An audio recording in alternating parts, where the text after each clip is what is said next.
Hey everybody, Jake here. And I didn't do a pen review this week because I'm still kind of trying to get my thoughts together on the Pelican M805 Ocean Swirl. So this should be out this coming week, this Friday, or I'm sorry, not this Friday, this Saturday or so. But I did want to go ahead and put out a video for you guys to give you something to watch kind of in the meantime. So I figured I would talk about how I got to this point. I really started with this. So I'll go ahead and go over the story of how I got into fountain pens. So first thing, I never had the best handwriting. I just did a video about handwriting, which feel free to check it out. But I do discuss in there a little bit about how poor my handwriting was. So my biggest factor in getting a nice pen was like, oh well, if it'll write nice, I can use it to improve my handwriting.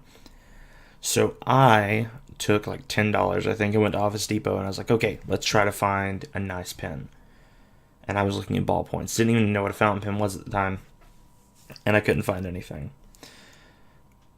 But I did kind of see some fountain pens there. And while I didn't really know 100% what a fountain pen was, I often confused it with a dip pen, to be honest. I knew that they were really fancy, and that was kind of interesting.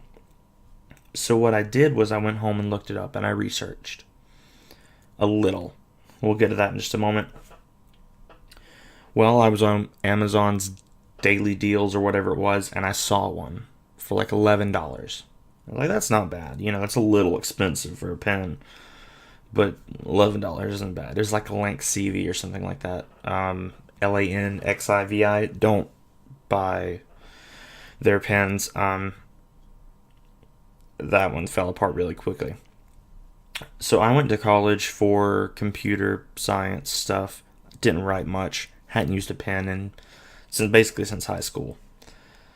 So when I got my current job in IT, I found that I was writing every day.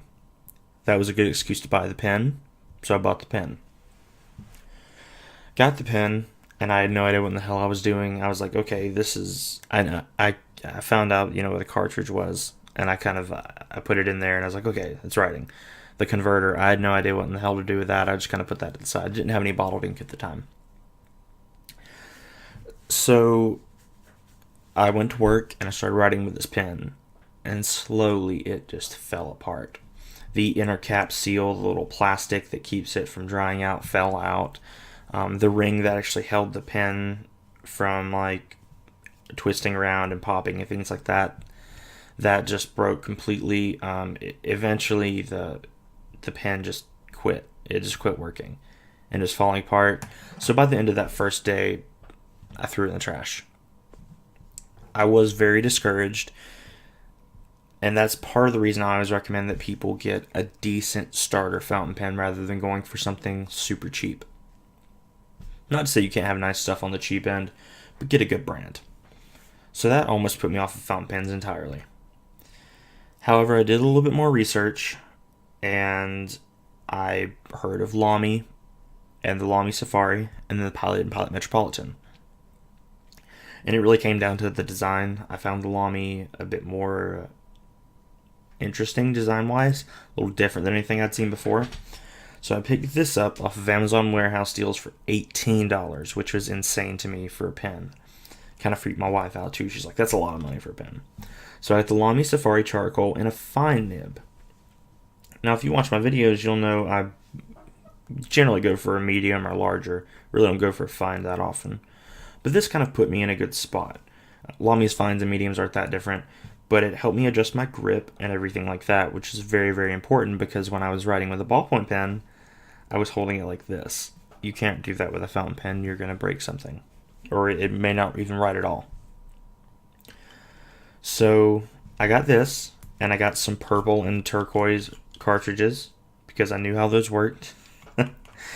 And I went from there, and I dove really, really deep into it. I went from here and got a TWSBI Eco, and it just kind of spiraled out of control. I found out that there are some pen stores within a couple hours of me, and I went and checked those out and bought some stuff, and here we are now. So even though this pen at $18 was so much money to me, eventually got to the point where I was okay spending nearly $500 on this. This is a beautiful pen and it writes amazing, but both of these are good pens. So that's my story of how I got into fountain pens, kind of just to improve my handwriting, and it has improved some. It's not, really where I'd want it exactly, but it's good enough for me to read, which is very important. So I still practice every day, try to isolate individual problems with my handwriting and go from there. But despite all the pens that I've gone through, I've never gotten rid of this one, and I never will, because this pen right here is the one that got me into fountain pens. It is an incredible writer. It's reliable. I've had no issues with it.